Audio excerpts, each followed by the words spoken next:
সুপ্রিয় দর্শক আসসালামু আলাইকুম। আজকের রেসিপিতে স্বাগতম জানাচ্ছি। আজকে ঝটপট একটি তরকারি রেসিপি নিয়ে চলে আসলাম। প্রথম থেকে শেষ পর্যন্ত ভিডিওটা দেখবেন। ভিডিওটি ভালো লাগলে অবশ্যই চ্যানেলটা সাবস্ক্রাইব করে লাইক দিয়ে পাশে থাকবেন।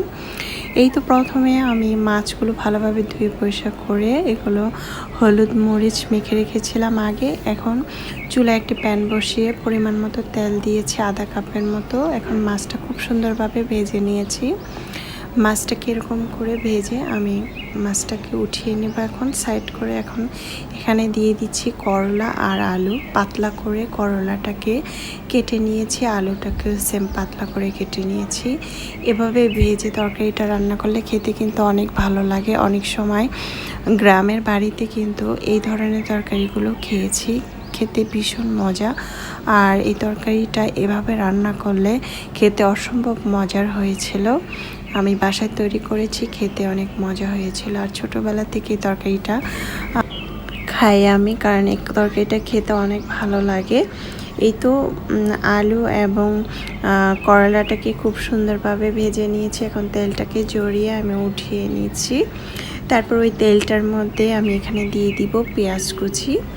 পেঁয়াজ কুচি দিয়ে দিচ্ছি, বড় সাইজের একটি পেঁয়াজ দিলাম। তারপরে কাঁচামরিচ দিলাম। একটু পেঁয়াজটা হালকা নরম হয়ে আসলে এখানে দিয়ে দিব রসুন বাটা। চাইলে আদা বাটাও দেওয়া যাবে, শুধু রসুন বাটাটা দিয়েছি। যেহেতু মাছ রান্না করছি একটু হালকা রসুন বাটা দিলাম, হাফ টেবিল চামচ দিয়ে একটু নেড়ে চেড়ে 30 সেকেন্ডের মতো নেড়ে চেড়ে দিয়েছি। তারপরে পর্যায়ে আমি মশলা দিয়ে দিব। হলুদের গুঁড়া হাফ টেবিল চামচ দিয়ে দিচ্ছি। তারপর আমি এখানে দিয়ে দিব ধনিয়ার গুঁড়া হাফ টেবিল চামচ, মরিচের গুঁড়া 1 টেবিল চামচ, জিরার গুঁড়া দিয়েছি 1 টেবিল চামচ। তারপরে একটু হালকা নেড়ে চেড়ে নিচ্ছি তেলটার মধ্যে মশলাটা। তারপরে আমি এখানে পানি দিয়ে দিব।